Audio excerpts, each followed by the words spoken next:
Coffee first. Hi, good morning. My name's Ruby. What's yours? Hi, my name is Martin. All right, there you go. Thank you so much. Have a good one. Have a good one.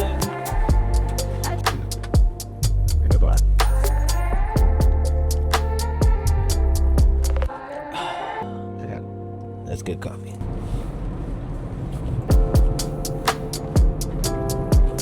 To get a little personal with you guys, I have been losing my hair since I was 24.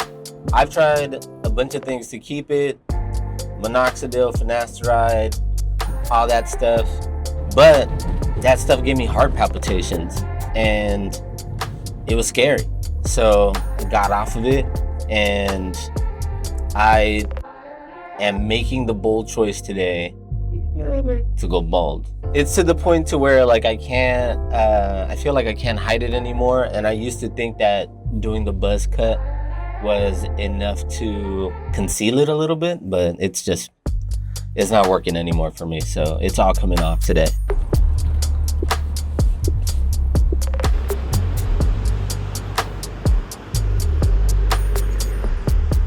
What's up, bro? You couldn't wake up early or what? Yeah. Bro, this is dry, but it looks good. Thank you. Appreciate it. All right. You know what? I kind of like it. My head's a little dry and I need some sun, but I don't mind it. I think it looks good. All right, so now that that's over with, I'm packing for a photo trip and I thought it'd be a perfect opportunity to show you guys an updated what's in my camera bag. Because I'm not using Pelican anymore, I'm using this. So this is my new travel setup. It's the Peak Design roller with the Brevity backpack. So let me show you guys what's inside, and right off the bat, I think I'm gonna show you my favorite feature of this. So let's say you're running late for a flight. You get right to the gate right before they're about to take off, and the stewardess tells you, "I'm so sorry, we're gonna have to check your bag." Now, me knowing that I have all my camera gear in this, I would fight tooth and nail. I'm not letting this thing out of my sight. No, absolutely not. But now I have a workaround for that. So what I would do if in case that ever happened, I would open this up. I would take this inner compartment out, put my personal item in the bag here, close it up, hand it over to them. Then I would take this case, close this, and this will now act as my personal item, and I can fit this underneath the seat in front of me. For a lot of us traveling with expensive equipment, I have not come across another system that offers this. And if there is another one, I'd love to know about it, but this was a big reason why I switched over to this from the Pelican case. So now let me show you guys what I have in it. So as I put this back in here, let me just walk you through what I have in here. So I usually carry two bodies with me. I have my main shooter, which is this. This is my Canon R1. So this is my main shooter because I usually don't need a bunch of megapixels for stuff that's usually gonna go only on social. And even if they do need to be printed or something like that, usually 24 megapixels is enough. Obviously, if I'm doing commercial work, I'm using my other camera, which is the R5 Mark II. That shoots up to 50 megapixels. That's what I'm shooting on right now. I have one other camera body in here, which is my Fuji X100VI with the everyday filter on it. I also keep this wide angle adapter on it. I also have this Godox IT30. It's like the perfect pairing with this camera. That I'm usually doing like BTS shots or sort of like point and shoot type looks. The four lenses that I have in here are the 15-35 f2.8, the 85-1.2, the 28-70 f2, and then the big boy over here. This is the 24-105 f2.8. So this is sort of like what I do most of my videos on. It's the perfect video lens to really cover me for any type of situation. Even though it is kind of big, the trade-off for the quality and the versatility you get with it is second to none, really. A recent update that I've done to my kit was switching to the Polar Pro Helix filters. So these are magnetic filters that click on, which have made it very easy to just sort of like switch filters between lenses. It actually saves space in my kit because I no longer have to carry multiple filters in separate cases. I now just keep them on the lenses. Also in here, I have my Godox D1 along with a hot shoe extender, which I use with my bracket. I've talked about that in the past. In here, I have a Godox X3. I use this if I want to trigger the flash without having it on the camera. Plenty of memory cards, obviously.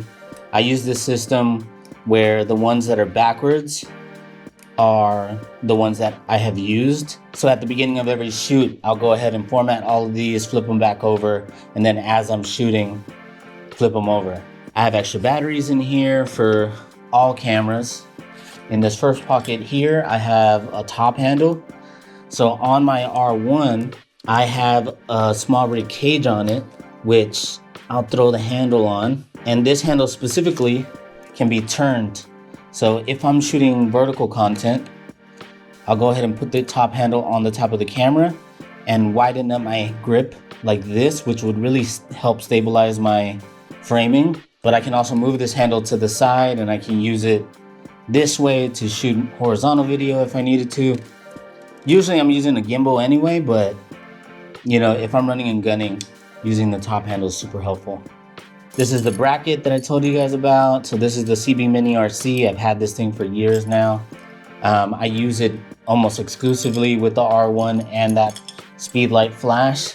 So it's just really to help you get the flash closer to the lens when you're shooting, which helps get rid of a lot of the shadow behind the subject. I have this, this thing is very old and very dirty, but it still works.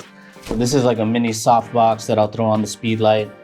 Obviously it's yellowing a little bit, and then back here is a gray card. So it's helpful, but I definitely need a new one. And then in here, color checker, Thunderbolt 5 cable, just in case if I need faster speeds. And then extra batteries for the X106. On the front of this case, the front pocket can carry a laptop, as well as little pouches for keys or whatever you need to put in there for quick access. And then another cool feature is this really thin handle. So it's made out of carbon fiber, which is really sturdy. The fact that it's so thin just shows how much thought they put into the design of this, just to save up as much space inside the bag for the actual gear. Now, inside my Brevity bag, I have my laptop. I usually put my iPad in my carry-on. Here's a pocket in here for like quick access stuff. So in here, I'll usually bring like a Xbox controller. Now that we can do cloud gaming, it's nice to just play or have something to do, play some Stardew Valley or something when I'm out on these trips. And then right here in this little front compartment, in here I have my Osmo Pocket 3. This thing is awesome just to document like day-to-day stuff, which I'm gonna be doing more of, obviously. This is the extra battery with the tripod attachment attached to it, so very helpful. Have both of those in there. I have an Anchor battery pack for my phone, some charging cables, phone chargers, and then this battery is to a very random purchase that I made last year. So this is the Fuji GFX 100 RF. And it was sort of the most expensive spontaneous purchase I've ever done, but you know, I've talked about medium format cameras on here before. I thought I was gonna go with the Hasselblad, and when they announced this, it just seemed like a great camera to get into without having to upgrade lenses and get into a whole new system. So this is sort of like my day-to-day camera. You know, if I'm out on a date with my fiance or if I'm walking around somewhere, this is sort of like my daily shooter. And the fact that I have 100 megapixels in this camera with that big sensor, obviously the quality of these images are amazing. I'll go ahead and throw up a couple photos on the screen now. If I didn't get this, I probably would have got the Leica Q3. I just wanted something that I can carry around every day, and it was either the Leica Q3 or this, and I settled for the bigger sensor. So that usually goes here. And also what I carry in here is headphones. 360 camera. So this is what I was shooting in my car with. I have the Instago Ultra. This is what I'm filming this with. And then the DJI Mic 3s. So little things that I need to sort of like create on a daily basis. And there's the shot that I'm getting now. I'm usually traveling with a couple other bags as well. So this is the new travel setup. Now I have to get some work done, and then I also have date night with my fiance. So I'll see you guys in a bit.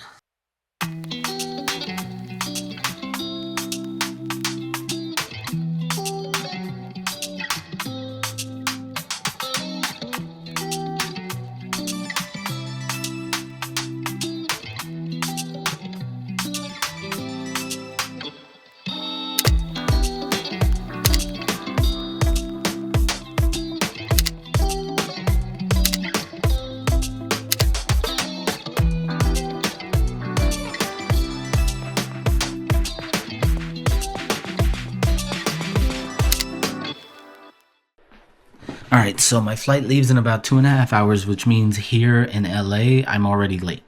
So I need to call the Uber ASAP.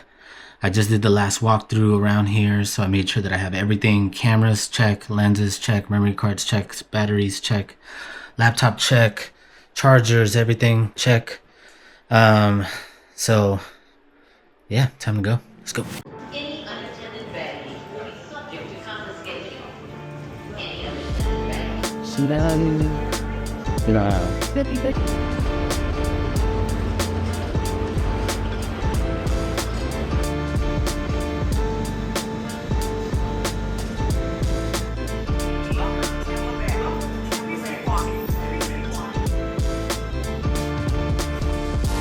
Welcome to Tampa Bay. Please keep walking.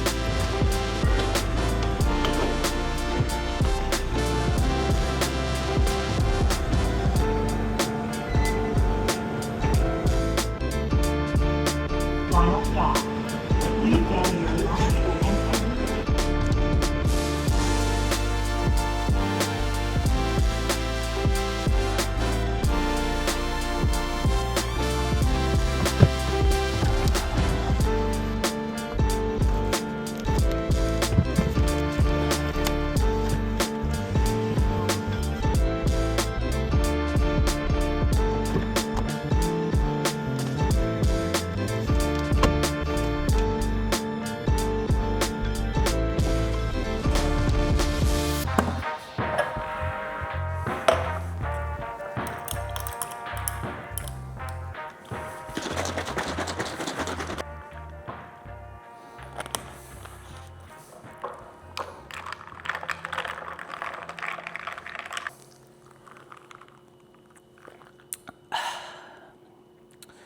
That's good. I hate taking red-eye flights, but sometimes if you're trying to get to the East Coast, it's really the only option that you have, especially if you want to get here before 2 p.m. While I was on the plane, though, the song Lithonia came on in my headphones, and I went to Camp Flog Gnaw, and that performance from Childish Gambino was really special to me. Like, I went to go see him at USC probably in like 2009, 2010, when he was on his camp tour. And I've gone to see him at least once every album that he's dropped. I had bought tickets to go see him for this new tour, which he had canceled because now we know it's because of a medical issue.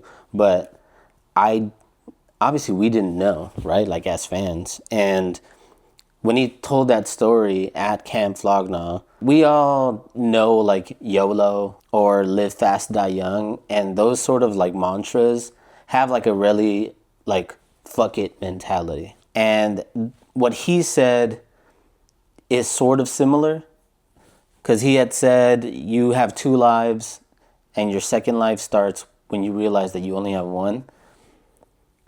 That was very interesting, and I thought about it on the plane, because when I thought about it again, it almost puts it in a way where you think I've been doing it wrong up until that point. And I have never had, a near-death experience like that, where like there's like a serious heart issue or anything. But I have changed over the years, you know. I'm definitely not the same person that I was when I was in high school. I'm not the same person I was when I was in college. I feel this sort of like peace right now. And maybe that peace is sort of like leading me to do this again, you know? Like it's this, it's taken me a long time to just sit in this peace, because there has been moments in my life up until this point where I am in constant fear of failing or losing all of this, you know? And I think I've gotten to the place right now where I'm just happy to be here. To get nerdy with you guys though, right after that sort of like sensitive subject, I have been waiting for DJI to drop a new gimbal, because this is still the RS3 Pro, and I didn't upgrade to the RS4 Pro because I had just gotten this 6 months before they announced that one, and they just launched the RS5. They haven't released the Pro version yet, at least while I'm recording this. But every little upgrade that they made to the RS5 makes working with a gimbal so much easier. Gimbals in general has been one thing that's in my kit that I'm like, do I need it? Can I just go handheld? Especially for Canon lenses that have internal stabilization in the lenses. I don't think I need to worry too much about getting stable footage, but it helps so much. And like, it is sort of like a pain, and it is sort of heavy to just carry around and lug around. But in the footage, it's such a better payoff. So I'm excited to hopefully get a new gimbal this year. Before this one, I had like the Zhiyun 3 or whatever it was, and that one worked great. But because I put such heavy cameras on these things, I need one that can at least hold 10 pounds. If it can go more, that'd be great, because I do eventually want to get a new cinema camera. I had a C70 and got rid of it. I was gonna get a C80, but then changed my mind because should I just get the C400? Cinema is this weird thing, because like, do I need that kind of equipment to do what I do? Because if I needed to absolutely get like the best footage out of something, I have the DJI 4D, and I bought the 8K sensor for it last year, and that thing's like amazing. Maybe I'll take it on my next photo trip. Speaking of my next photo trip, I've always wanted to photograph fire falls in Yosemite. I've talked about it with other friends and sort of like setting up a trip to go with them. It never really happened. This year I'm gonna try to go. The thing with fire falls is that it's such a hit or miss, especially this year, because I don't know if Yosemite got a lot of snowfall. From what I'm reading is that it's gotten less snowfall than other years, but I think in the pocket of time that I am going, hopefully I get to see a little bit. There just needs to be enough snow on the mountain to melt off during sunset. It's been on my bucket list, and it's something that I've been wanting to do for such a long time. I'm excited to hopefully try to see it in person.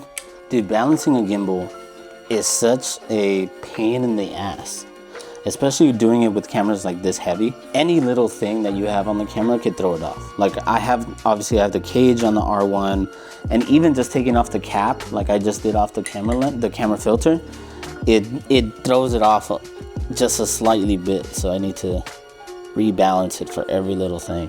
The new R5 is supposed to have like these little knobs to just like adjust this stuff like in an easier way, and it doesn't need to be like absolutely perfect, right? But the battery lasts so much longer when it is perfect.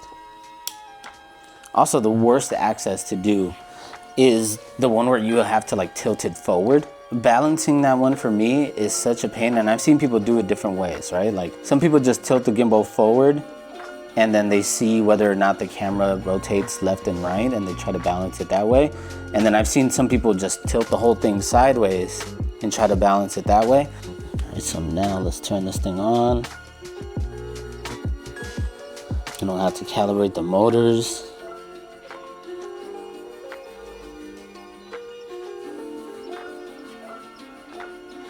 It's such an insane setup, I know, but it's so much easier when I'm shooting on this, because I don't use this lens for other than video. Usually I'm shooting with the 28-70, or usually I'm shooting with the 85-1.2 for portraits. So When I do use it, this is what I do with it. So I turn this off. I'll go ahead and take the camera off of this and then just throw another lens on here, throw the cap on that. And then when I want to shoot on it again, I'll just put the camera back on here, turn it on, and it's ready to go. So it's, I don't know. I have my system, I guess, even though it might be a little overkill, but it hasn't steered me wrong yet. So this is the part that I haven't really talked about before. This is sort of like the styling aspect. So my girlfriend, or now my fiance, I'm still getting used to saying that, by the way. She is a stylist. And when I go on these shoots, she puts together a lookbook. It gets approved, and then based on that style, she puts together a style guide for these shoots. And then she does all this for me. So in here we have clothes, shoes, accessories, all in these nice little pouches that she marks. And yeah, it's really nice. Like even like vacuum sealing all this stuff, like I'm so grateful for her. She's amazing. I'm gonna sort of like organize all this and steam some of it and get it prepared. But yeah, maybe I'll fill you guys in as I'm shooting and stuff.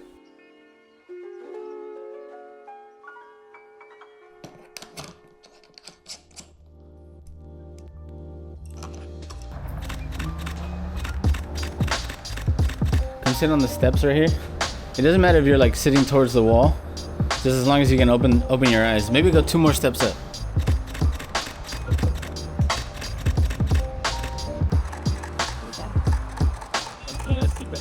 One, two, three. Really bright, really wide. Stop squinting. I have foreground here, so it just makes the frame more interesting with the leaves in the foreground. Coming in for close-ups. Cover that with your body, yeah. So come forward a little bit. Right there. Yeah. You don't have to look at the camera. You can look over here. There you go. I just need to be able to see your eyes. Count to 3. Ready? 3. Come on, dude. 1, 2, 3. Okay, ready? 1, 2, 3. You're still squinting. 1, 2, 3.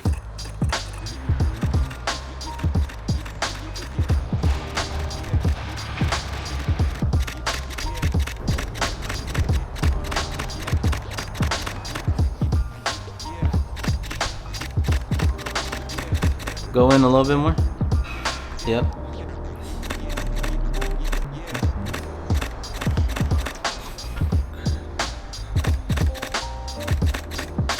It's no different than me standing over here. Sorry. Jeez, man.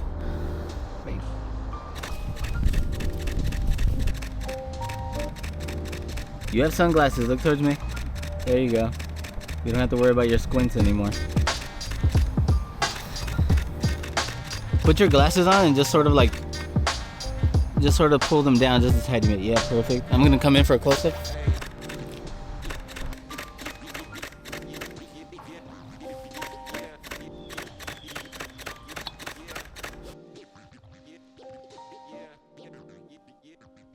This little 360 camera is probably the best way for me to show BTS on these shoots, just because it's not as invasive. There will be times where I go on these shoots and I show edits from the project, but because this is work, I need to make sure that I'm respecting my client's privacy here. The footage that I'll be able to get with it is like me in my element and, you know, a little bit of the setting and stuff, but it's not to the point to where they're like the main focus. I just want to make sure that if I keep doing this, that I make sure that I'm respectful of the people that I'm working with and not so in your face about it. And I just want to make sure that I'm catering to the right audience here, because if I want to build this community, I need to make sure that these people are supportive of not just the work that I do, but also me as a person.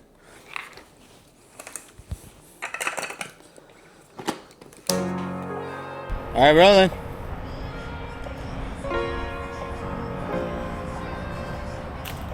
This time I'm gonna stop at the palm tree and you're gonna keep walking till I say stop.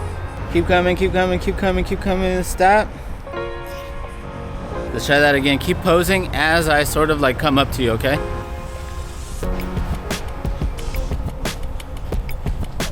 Nice, cool, got it. Turn them over more on your hip towards me. Yep. All right, I'm gonna walk with you. Ready? Nice. Stop. Nice. Got it. All right, I need you to be my eyes, okay, so I don't fall in the water. Can you lean on one of the pillars?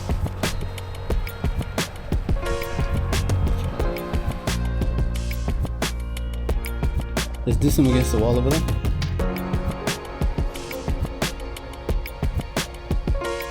Fix the sequence.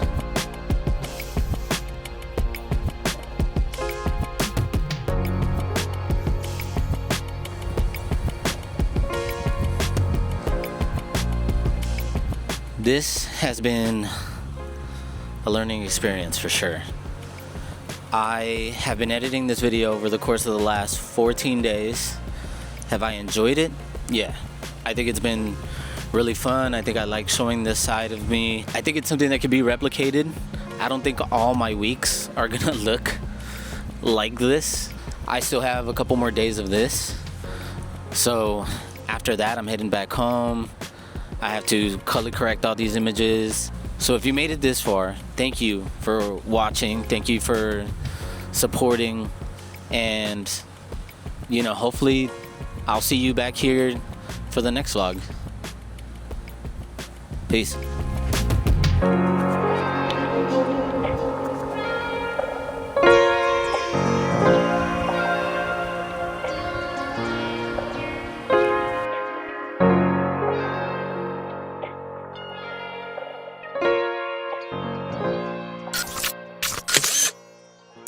You know, I think that's the thing about content is that someone always gets content and then someone else is always willing to put in more work. Who's putting in more work? I mean, Who's putting more it's work? just